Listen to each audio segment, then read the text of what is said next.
Picture yourself on the side of a mountain at midnight.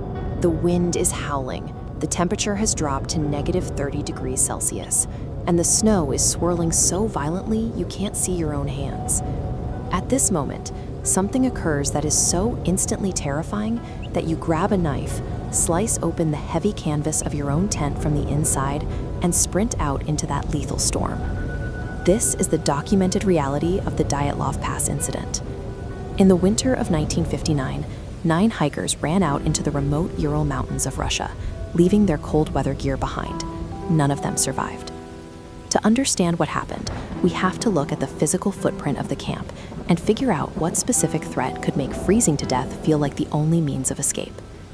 Igor Dyatlov led a team of Grade 2 certified hikers, elite survivalists who had spent years mastering the most brutal winter conditions Russia had to offer. They possessed deep geographical knowledge of the Urals and carried specialized equipment designed for sub-zero navigation. Their logs show they accounted for every predictable risk. On the evening of February 1st, they followed textbook procedure, pitching the tent on a snowy slope, eating a communal meal, and settling in to rest for the next day's push. Their preparation was absolute. Because they did everything right, the fact that they all died suggests they encountered a force that exists entirely outside the standard rules of wilderness survival. Sometime around midnight, the order of the camp was shattered by a sudden total panic. The evidence of their escape is frantic.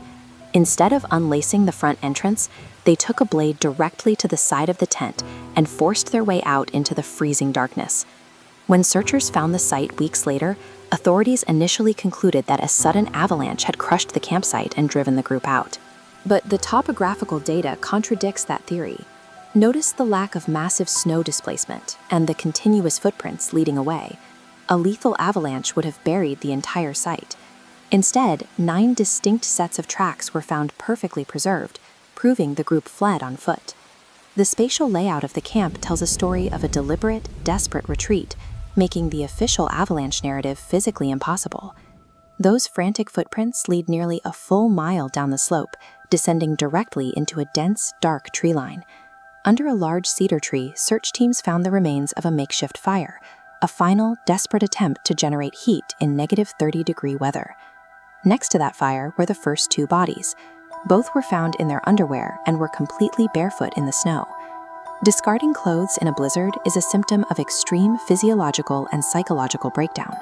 It suggests a level of disorientation that completely overrode the basic survival instincts these hikers had spent years refining. The remaining hikers fled even deeper into the woods, eventually collapsing in a rocky ravine. The autopsies revealed internal injuries even more disturbing: crushed ribs, major skull fractures, and a missing tongue. Investigators were baffled by a medical contradiction.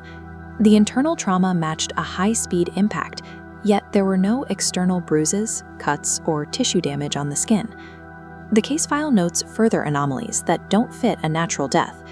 Trace amounts of radiation were found on the victim's clothing, and nearby groups reported seeing strange, glowing spheres in the sky that same night. Shattering a human ribcage without leaving a single mark on the outer skin requires a specialized, massive amount of pressure.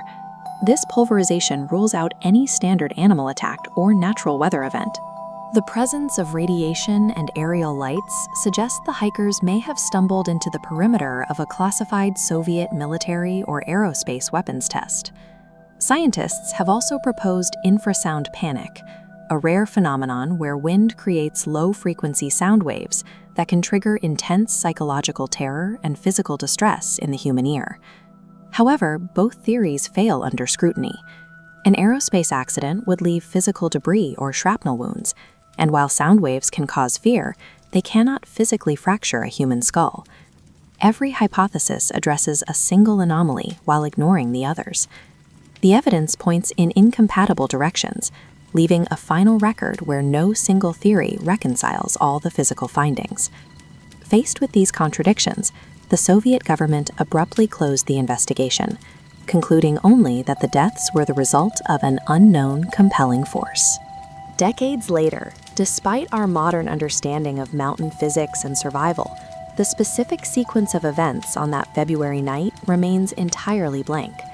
The mystery of Dyatlov Pass persists because the evidence has never been reconciled. After 60 years, we still cannot identify the specific force that drove 9 of Russia's most experienced hikers to their deaths.